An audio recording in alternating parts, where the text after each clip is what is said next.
Hello and welcome back, everyone. Great to be with you. Excited for another session of our daily Zohar, connecting to the light of the Zohar every day with consistency, with desire, with great effort.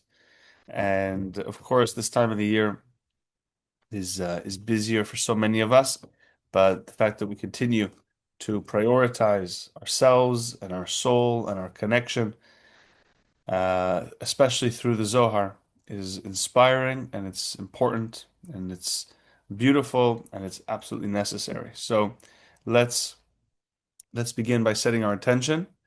And it's beautiful that we're right as we are coming to Pesach. The section that we are studying about is Joseph um, entering Egypt. Right? It's Pesach is the exodus from Egypt. Here we're studying about the kind of the beginning of that process. And even in the darkness, we're going to connect to Joseph's connection, right? What consciousness did he maintain during this process? So we can, in our own spiritual process, wherever we are, we can maintain that same consciousness.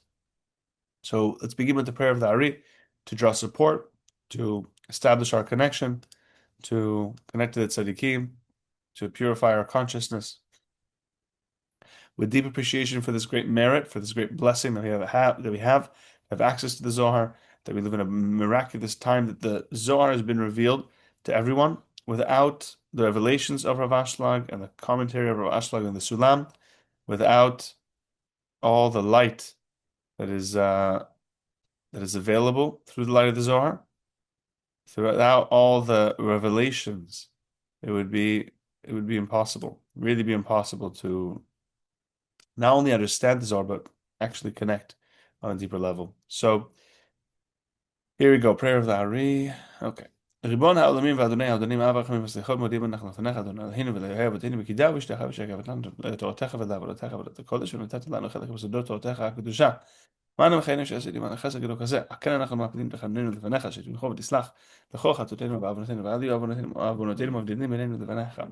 וכן יוסף אנחנו לבבינו שתכנן את לבבינו ליראתך ולאהבתך ולקשור אוזנך על דברי אלה ותפתח לבבינו הערה בסודות תורתך ויהיה למדנו זה נחת רוח לפני כיסך ודרך כרך ניחוח ותציל עלינו האור מכל נשמתנו בכל בחינתנו ושיתנוצצו נצוצות ודרך הקדושים שהיית מגדלית לדבריך לעולם וזכותם וזכות אבותם וזכות תורתם ותמיכתם ושכתם יעמוד לנו מלך שוב בדבר מלו וישרתם תענייננו ממש עמדים כמאמן אם זה מירוד ישראל גל ענף ואביתי נפלא מתורתך כי אדוני ייתן חוכמה מפיו דעת ותבונה יהיו לרצונים לפי הגנים ולפניך אדוני צורי וגואלי.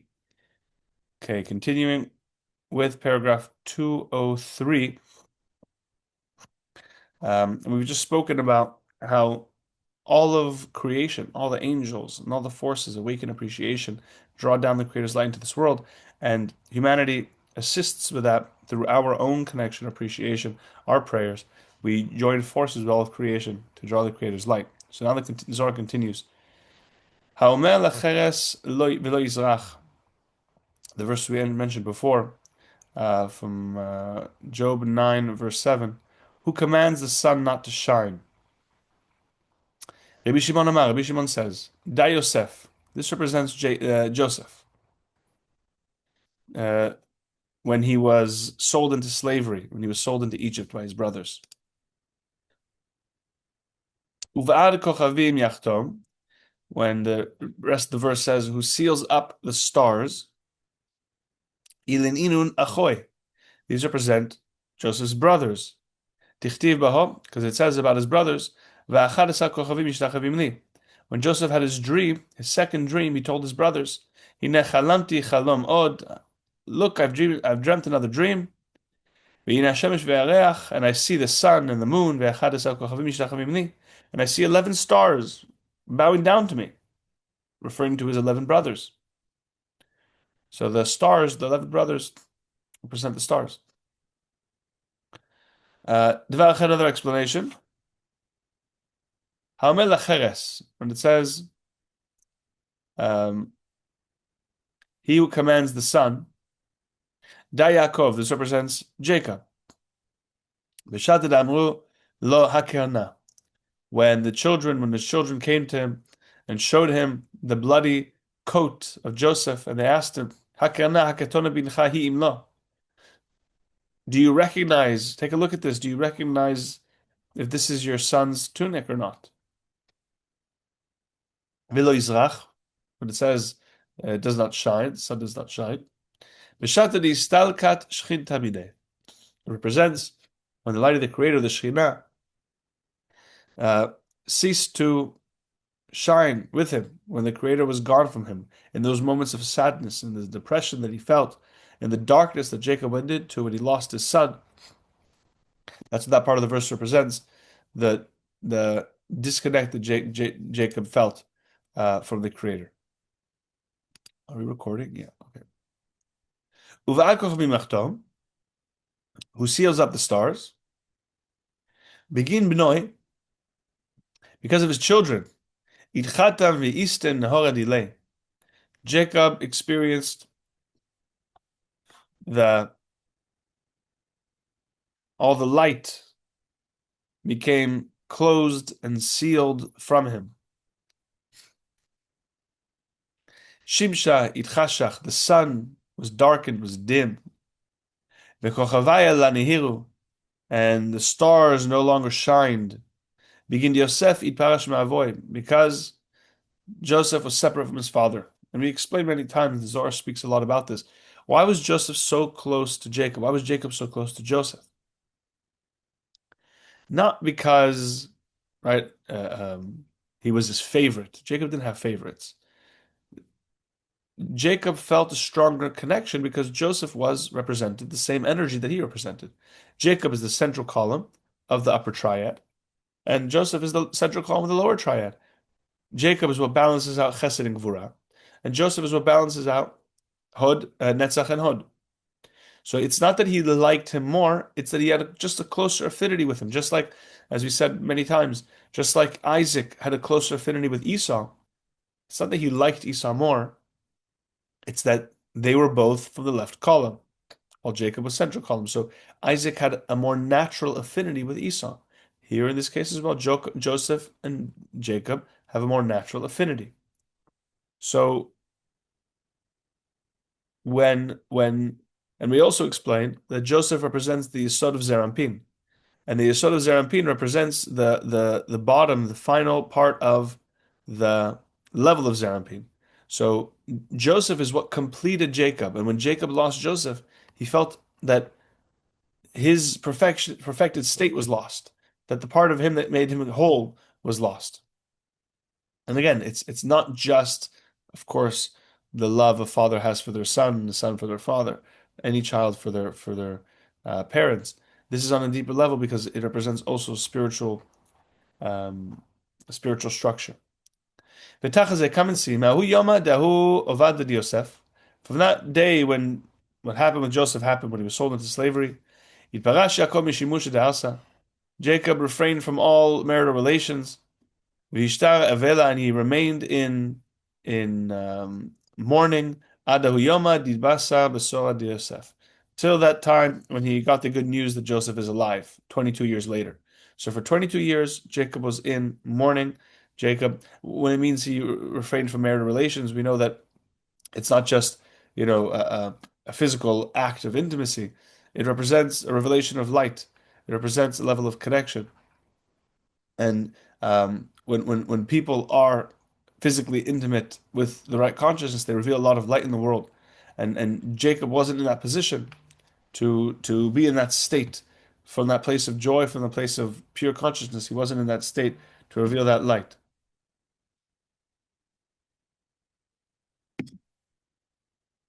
And the mourning he was in was the fact that he couldn't experience the light of the Creator. He couldn't feel the Creator by his side. And let's review what the Zohar said as well. All of this was orchestrated by the Creator, right? Um, and even Isaac, as we said, Isaac was alive at the time. Isaac could have told Jacob, hey, because Isaac knew that Joseph was alive. He could have told Joseph. He could have told Jacob, hey, you know, I see through my divine inspiration, through my prophecy, that actually your son is alive. You don't need to be depressed. But no, all of that was part of the process. It had to be that way. Okay, let's continue. All right, chapter 20.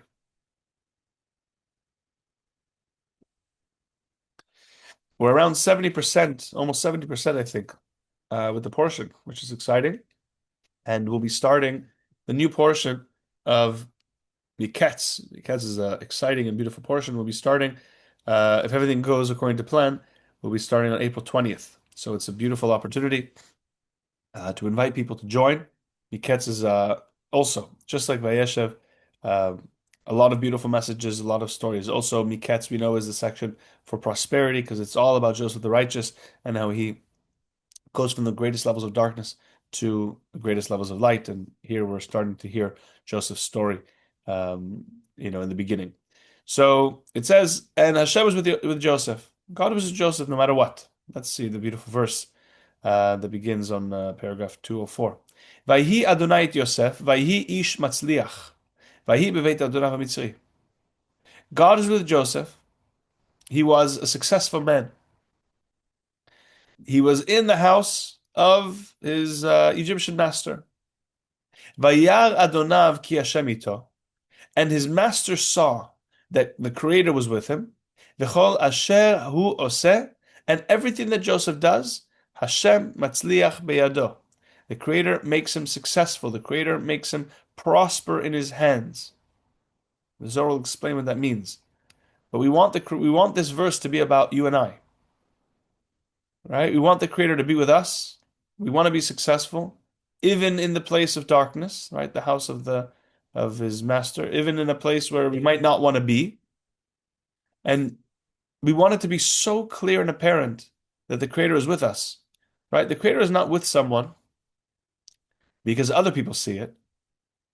The Creator is with someone when they themselves see it, right? Joseph not for a second left his consciousness from connecting to the Creator. Joseph not for a second started blaming his brothers and getting into a state of feeling like a victim. Joseph not for a second left the path of the path that his father taught him. And therefore, the Creator was with him always.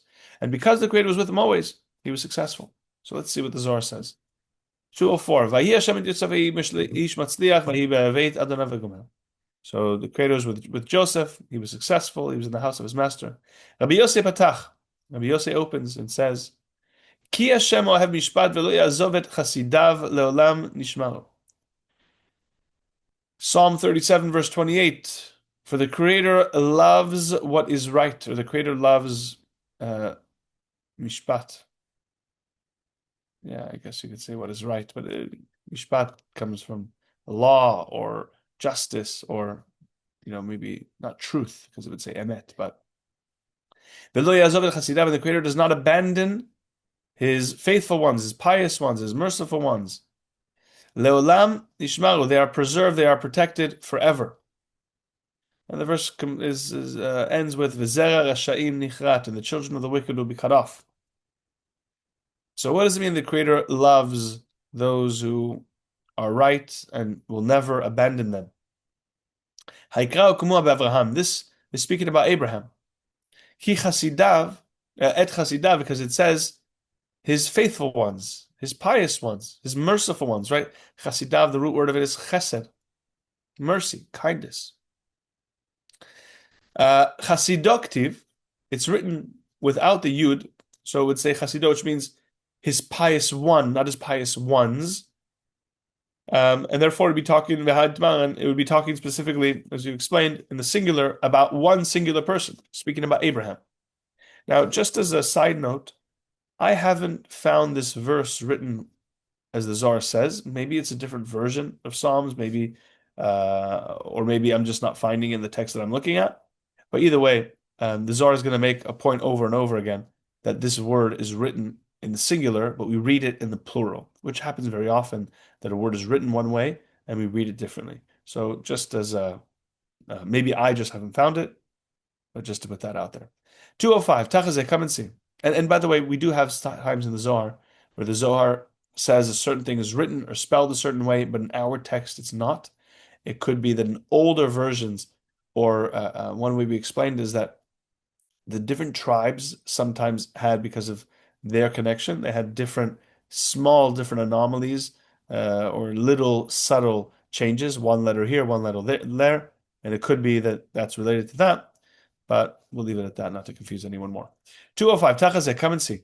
Wherever tzaddikim go, wherever the righteous go, the Creator protects them, and will never abandon them. How do you make sure that you're always with the light? Well, first of all, the Zohar says the Creator is always with tzaddikim, but what is it tzaddik? As Rav Brandwein, we're coming to the anniversary of Rav Brandwein on Pesach. Rav Brandwein says, what's the difference between a righteous person and a wicked person? What makes it tzaddik? Also, Rav Ashlag talks about this. What makes it tzaddik? A tzaddik is not someone who, maybe behaves a certain way that people think is righteous. A tzaddik is not someone who people, love. A tzaddik is not someone who, follows all the rules. But it's a tzaddik, Rav Ashlag says, is someone who matzdik et baro, someone who justifies, who is a just or righteous person, someone who justifies the Creator, which means they find the Creator in everything. Every situation, I know this is the light. I experience the light at every moment. Tzaddik, Rav Brandwein says, is someone who knows the Creator is always there for me. Batuach bishuato.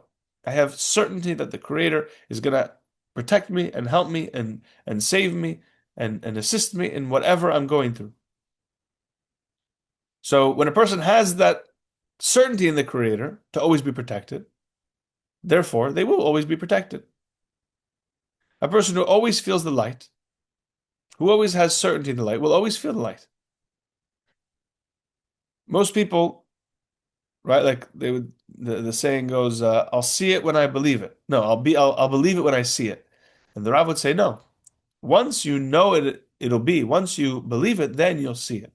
So that's the tzaddikim. They know the Creator is there, and therefore they feel the Creator in everything. And the Creator will never abandon them. King David said, "Gam ki elech begeit salma v'lo irara ki ata imadi shivdecha b'shantecha v'gomer." As it says in the famous Psalm 23, "Though I walk through the valley of death, I fear no harm because you are with me. Your rod and your staff, they comfort me." Wherever the tzaddikim go, wherever the righteous go, Shchinta azla imhon. The light of the Creator, the light of the Shekhinah is always going with them. Vela shavik lon, and never leaves them, never abandons them. By the way, that's also another reason to be around tzaddikim, right? To be around righteous people. You want to be in their energy because you know the Creator is with them, right? You want to connect deeper to the Creator. It's not about a person, but you want to go where the light is. Right? That's one of the reasons why there's certain places, for example, at the Western Wall in Israel, right? The Western Wall, the Zohar says that place, the light of the Shekhinah never leaves. The Creator's energy never leaves there. For 2,000 years since the destruction of the temple, the Creator's energy has remained there forever. The Zohar is saying the same thing as with the tzaddik. You might not have to go all the way to Jerusalem. You might just go around a tzaddik, find your local tzaddik and connect to that same energy. Right? That's why I think, being able to be part of this beautiful international global community, being able to be together at Rosh Hashanah, for those who are going to be in LA, together with Michael and Monica, with all the chevra and the students, you get to experience what the Zohar is saying here. 206. Yosef Azad Begeh Tzalmavet. Joseph, he walked through the valley of death, the valley of the shadow of death. V'nachtu leil Mitzrayim, and they took him down to Egypt. Shchinta havat imeh, the Creator nevertheless was with him the whole time. And that's also, the Midrash speaks about when Joseph was taken down to Egypt, normally he was like kind of, dragged behind some camels or whatever. Normally these camels would be carrying very smelly and disgusting things, but it says that the Creator made it that these ones were carrying beautiful spices, and they were carrying, great, pleasant things. So Joseph, even though he was being taken down to slavery, he was still experiencing the Creator's hand and everything. And it even says that they walked by the place where Rachel is buried in Beit Lechem. Beit Lechem? Yeah, it is, right? And it says that Joseph actually prayed at his mother's grave on his way down to Egypt. Right? So the Creator arranged everything for Joseph during this kind of this experience. It says Vayeshev et Yosef, as it says the Creator was with Joseph. Because the Creator was with him. Everything that Joseph did, the Creator would make him successful. Right? How can you be successful? What's the secret to success? The Zohar is teaching us. The secret to success is not how smart you are. The secret to success is not how great your ideas are. The secret to success is not how much, money or investors you have, because you can have all those things and still not be successful. The secret to true success and fulfillment is having the Creator with you, having a connection to the light. That's where success comes from. Lasting and true success. The Zohar is giving an example. Whatever was in Joseph's hand, if he was serving his master, whatever was in his hand, and his master all of a sudden wanted something different. Whatever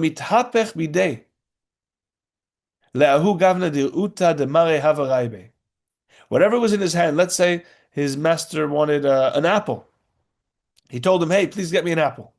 Joseph went, brought an apple, and he's walking towards his master, and his master, Potiphar's thinking to his mind, you know what, I already had an apple today. I'm really feeling an orange. But he didn't tell Joseph anything. In his mind, he changed his mind. Joseph, in his hand, the apple would turn into an orange. He would ask Joseph for wine. And he'd be pouring the wine, and in his mind, he'd want something else, or he'd ask for something else. And whatever he poured it would change. Right? The Zohar, the Midrash gives, do I have this here? Let's see. Maybe I have it after the quote. Let's see. Oh,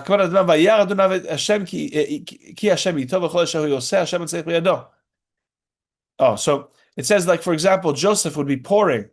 He'd ask for water, cold water. And Joseph would be pouring ice water. But then Potiphar, this looks like Pharaoh, I don't know, but it's Potiphar. As he's pouring it into his cup, his master actually wanted some hot water, some tea. It would turn into steaming hot tea. As he's pouring it, the Creator would change it to whatever the desire of his master was. He could do no wrong because the Creator was assisting him in everything. He was making him successful, which means even if he made the wrong choice, even if he made the wrong decisions, even if he was confused, even if the circumstances changed, it would still work out the way it should be. Even if he made mistakes, it will still work out the way it should. That's how it works with the tzaddikim. Tzaddikim are not perfect.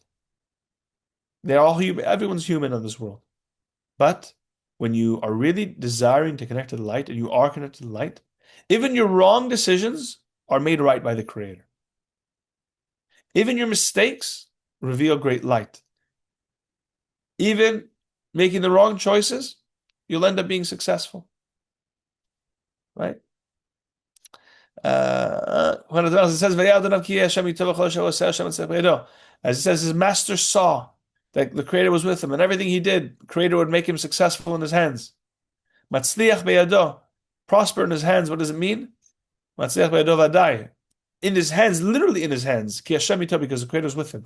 Literally in his hands, the fruit would change, the wine would change, the water would change miraculously, and his master could even see those miracles. Come and see. It doesn't say that his master knew that the Creator was with him. His master saw that God was with him. He witnessed it. He saw it with his own eyes. He saw miraculous things every day. Right? This is what the Rav would call working with the light. A lot of us, the Rav would say, do you want to be right or do you want to be with the light? Whenever we have ego, we block the light out of a situation. If we want to be like Joseph, that no matter what decisions we make, really coming from a pure place will be successful. What investments we make, the people we hire, the people we work with, the person we choose to marry, the children, everything we do, everything that we do, if we want to be successful, we have to desire to be with the light. If you're with the light, which means you're overcoming your own ego, then the Creator will make everything you do successful. The Creator will assist you. How do you? That's all we need, assistance from the Creator. If you think we can do it by ourselves, it's never going to work. right? But to be with the light, to work with the light. This is what we're talking about here. This is one of the maybe one of the greatest gifts that Kabbalah teaches us, how to work with the light. His master would see miracles every day. The creator would make literally in his hands. And the Zohar says that the the master, not only was Joseph assisted, but even his master's house was blessed because of Joseph and Joseph for Joseph's sake. Because the Creator protects the righteous. Even because the Creator protects the righteous, even the wicked, even the negative people in the world are protected because of the merit and the light of the righteous, because of the tzaddikim. Because the wicked people, the negative people, right, the selfish people, all of us are blessed because of the tzaddikim. Right? We're not all obviously wicked and negative, but there is a part of us that is selfish, and we are all protected and blessed by the righteous. It says, "Vayivarach Hashem et Beit Oved Edom Hagiti ba'avur Aron Elohim." So it says there's a whole story in the book of. Oh, did I put the wrong one here? Yeah, I mixed up the quote. Either way, there's a story in the book of Samuel, and then it's repeated in Chronicles. This slide is all mixed up. But basically, King David, I think the story is King David stored the ark somewhere because the ark was there. Then the person who had the ark received great blessings. So the same thing, because Joseph was in this master's house, he received great blessings because of the righteous there. And many other examples of similar things, but just with tzaddikim are there, it brings a great light. Like Jacob came to Egypt, and the water, the Nile River would flow and be blessed, and the famine ended. 208. Tzadikaya acharnin mitbarachin beginayhu. Others are blessed because of the tzaddikim. Ve'inun la yachlu lishte zava b'zchutayu. Even though they themselves are not able to save themselves because of their own merit, they receive the merit of the tzaddikim. Now, we explained. Yosef yitbarach beharei beginay. Joseph's master was blessed because of him. And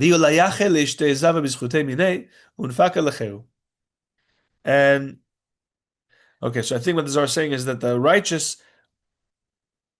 others are blessed because of the righteous, but they themselves are not saved from their own merit. Joseph was blessed, his master was blessed. But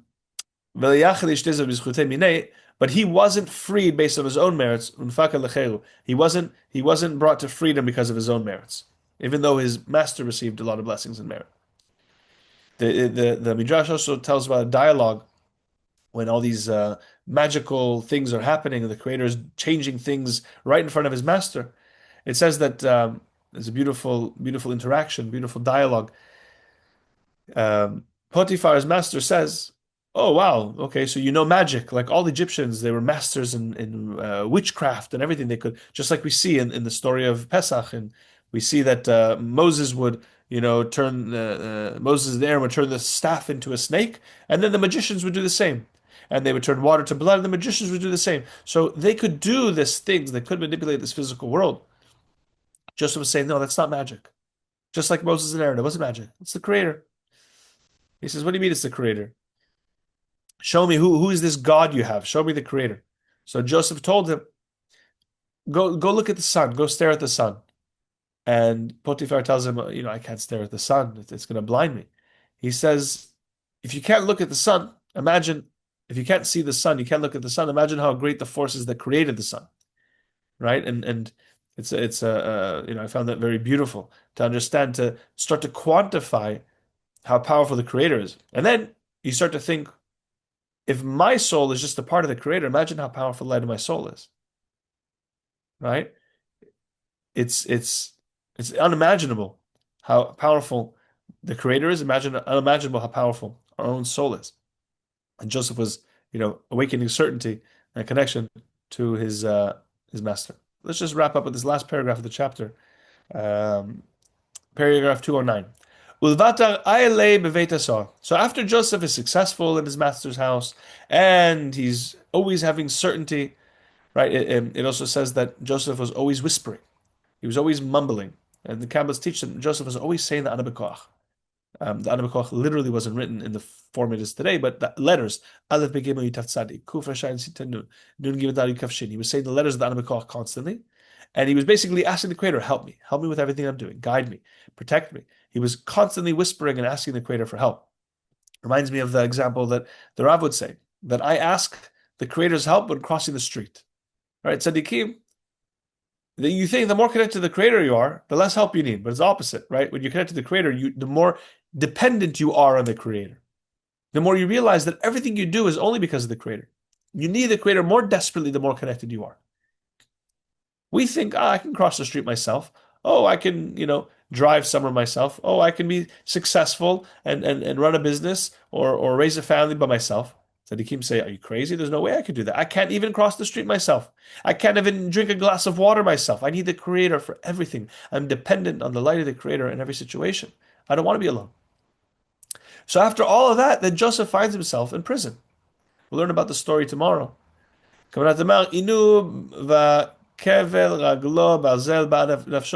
It says in Psalm 105, verse 18, his feet were subjugated to fetters, an iron collar was put on his neck. It's talking about Joseph now.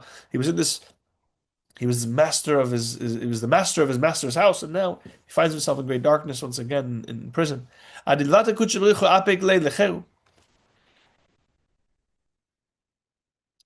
then the Creator brought him to a place of freedom.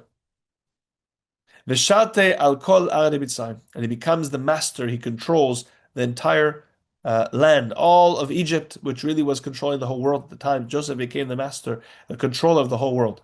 So he goes down into prison from the darkest place, and then he comes out and he rules the whole world. Uvegin kachtiv, right? Even from the house of his master, he doesn't go to become the king. He goes into greater darkness, and then he becomes king. Therefore, it says, the verse we had in the beginning, that the Creator will never abandon his faithful ones, his pious ones, his merciful ones, his people of Chesed, Chasidok Tiv Veitmar, as it says, it's written in the singular, not in the plural. The Creator specifically protects the righteous, both in the physical world, both in this world and the world to come, in the spiritual world, both physically and spiritually. The tzaddikim are protected. Yismechu kol chosevach leolam yaranenu v'tasech alemo v'yaletzu v'chau aveshemecha, as it says in Psalm 5, verse 12. But let all who take refuge in you rejoice, ever jubilant as you shelter them, as you protect them. And let those who love your name exalt in you. Those who, whenever we talk about love, we're talking about affinity. A person can say they love the Creator, but their actions do not prove that. A person who loves the Creator loves everyone. That's what Karen would say. You can't say you love God if you don't love every person. You can't say you love the Creator if your actions do not represent the actions of the Creator of kindness, of love, of compassion, of sharing, of certainty. And when a person has that connection, they're always protected by the Creator. Tomorrow, chapter 21. Tomorrow will be our final study of this week because of Pesach. So tomorrow's Wednesday, right? Yeah, Erev Pesach. So tomorrow we'll do we'll have our study, and then we won't be back until the coming Sunday. So keep track of the days. Make sure to look at the calendar. We'll continue with the whole story of how his master's wife tried to seduce Joseph, and all the power of restriction that we can draw from this connection. Lots of love to everyone. Thank you for joining. And tonight, during the searching of Chametz, we meditate that we're not looking for the physical. It's really the search for our ego. The Creator helps us as we look for our ego. The Creator shows us our ego. Right? How much desire do we have to see where we're disconnected? Because if we're looking for what separates us from the Creator, then we can be free of that and achieve this level that we spoke about with Joseph today, and all the tzaddikim that are always guided by the light. Lots of love to everyone, and see you soon. Thank you for joining.